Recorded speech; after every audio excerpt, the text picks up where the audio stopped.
నమస్తే friends.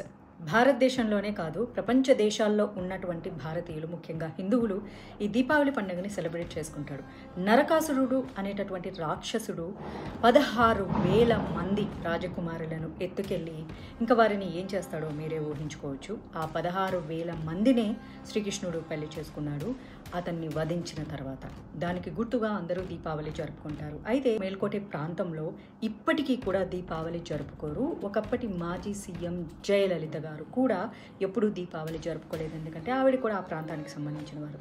So almost ఒక 250 years back Tipu సుల్తాను వాళ్ళ రాజుగా ఉన్నప్పుడు ఒక దీపావళి రోజు అందరినీ గుడికి ఆహ్వానించారు. ఆ గుడిలోకి వెళ్ళారు చిన్న పెద్ద ఆడవాళ్ళు పురుషులు అందరూ కూడా.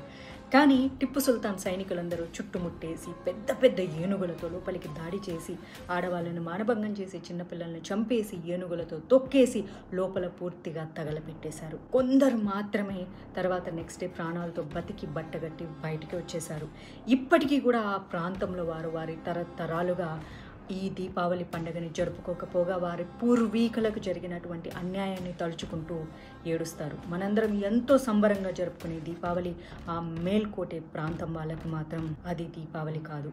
పూర్తిగా చీకటి నిండిపోయినటువంటి అమావాస్య. ఆ కర్కోటకుడు టిప్పు సుల్తాన్ వాడి సైన్యం చేసినటువంటి దారుణాలని గుర్తు తెచ్చుకుంటూనే ఉంటారు.